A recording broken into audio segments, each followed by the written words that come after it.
It's your boy GLOKU Black back in this bed, man. You feel me?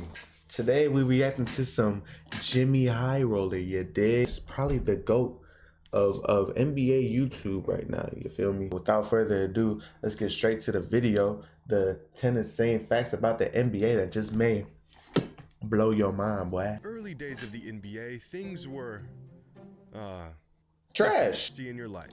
And one of the early pioneers of this young NBA was a player named Joe Fulks. Now, Fulks was a bad man. One of the NBA's first superstars, was the first scoring leader in NBA history, and had even scored 63 points in a single game. I get Joe Fulks buckets, man. And one that stood for over a decade. If one thing was for certain, it was that Joe was gonna shoot his shot, and no one was gonna stop him. Even if they should have. Because Joe's single game scoring record is not the only NBA record that he broke throughout his 8-year career. In a regular season game in 1948, Joe Fulks broke the NBA record for the most missed shots in a single game. A record that still stands to this day, and a record that will probably never be broken. So here is some all-time NBA greats and the most missed shots they've ever accumulated in one game. Only a few greats have missed less than 20 shots in a single game. Steph had a game where he missed 21 shots. LeBron has missed 23 shots. Who in 1948 missed 42 shots in a single NBA game. LeBron, Steph, and Durant have all never even attempted 42 shots in a single game in their entire careers. But Joe was built different. 99 problems and a field goal percentage ain't one. Because Joe don't do it. Oh, he did it. 10th spots for the most missed shots in a single NBA game. And this is just one of many insane NBA facts you have to see to believe. Michael Jordan going one-on-one. This commercial is heat, by the way. If you haven't seen this, you gotta see it. It's hard. This commercial was first aired during Super Bowl 36 in front of millions of viewers, and to this day remains one of the most iconic sports commercials of all time. But what people didn't realize at the time was that the athlete that played the young version of MJ was actually a 22-year-old Jamal Crawford. Despite entire articles being written about the commercial I'm not a casual. Crawford was never truly credited for his role. But in a recent interview on the Dan Patrick Show, Jamal talked about his role on set. Were you in the Gatorade commercial with Jordan? I was. You played the, how old were you? You played the younger Jordan, the Bulls version of Jordan, and he's with the Wizards? Absolutely. Extended hiatus from the game, Magic Johnson returned to the NBA in the 1995-1996 season to play for the Lakers one last time.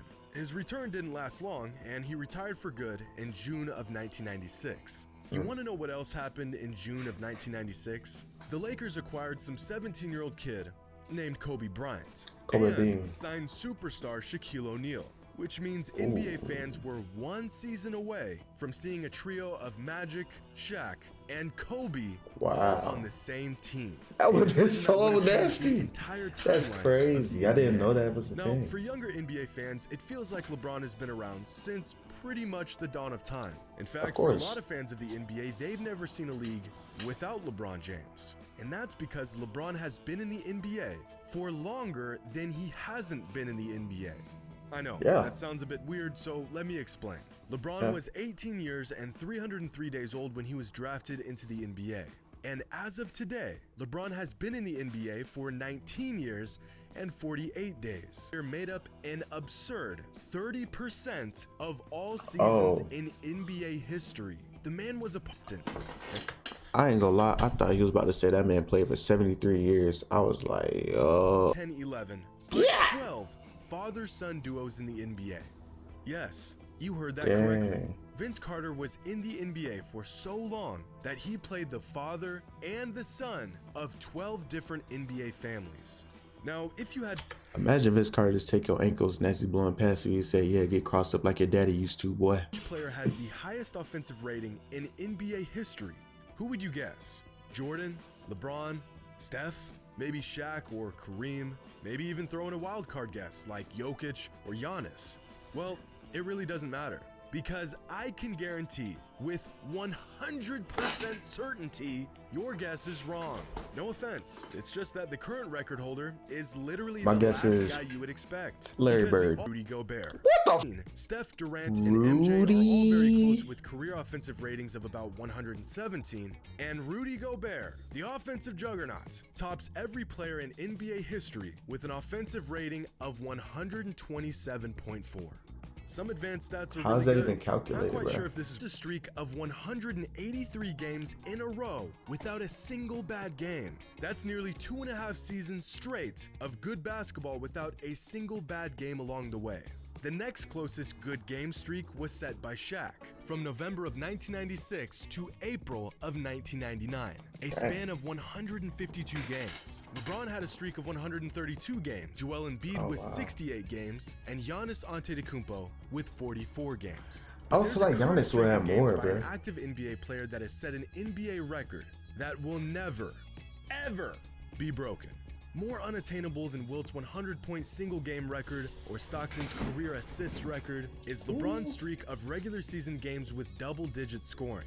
Now, some of you are probably familiar with the streak, but right now, LeBron's active streak of games scoring at least double-digit points is 1,096 games. The last time, 2007. That's 15 years ago. To put this absurd streak, what was y'all doing in 2007? There are only six active NBA players who have played at least 1,096 games in their entire NBA career. But to really grasp the magnitude of this streak, here's a chart of the longest double-digit scoring streaks in NBA history. Just making it into the triple digits is an accomplishment reserved for only the best players of all time. Had a streak of 450 games, Kevin Durant had a streak of 562, Karl Malone had a streak of 575 games, and with the top 3 streaks of all time are Kareem with 787, Michael Jordan with 866, and LeBron James with 1,096. The gap between LeBron and everyone else, a massive void. What if we only include active streaks of double-digit scoring games on this chart? Well, then it would look like this. No. The next closest streak held by Luka Doncic with 167 games. Luka would have to score double-digit points in every game while playing at least 70 games a season until the 2035 NBA season to even come within reaching distance of this streak. And that, ladies and gentlemen, is an unbreakable record. Hey, Luka might be able to breathe on that record, you feel me? I ain't gonna say he's gonna break it. He could probably breathe on that thing, though. You know, if y'all like the basketball stuff, the sports things, you feel me? Video, make sure you like, subscribe up, man. Get me the 50 subs, man. Please, what are you doing? Get me the 50. My bad, bro. You straight. My bad. My bad. Out this big glow.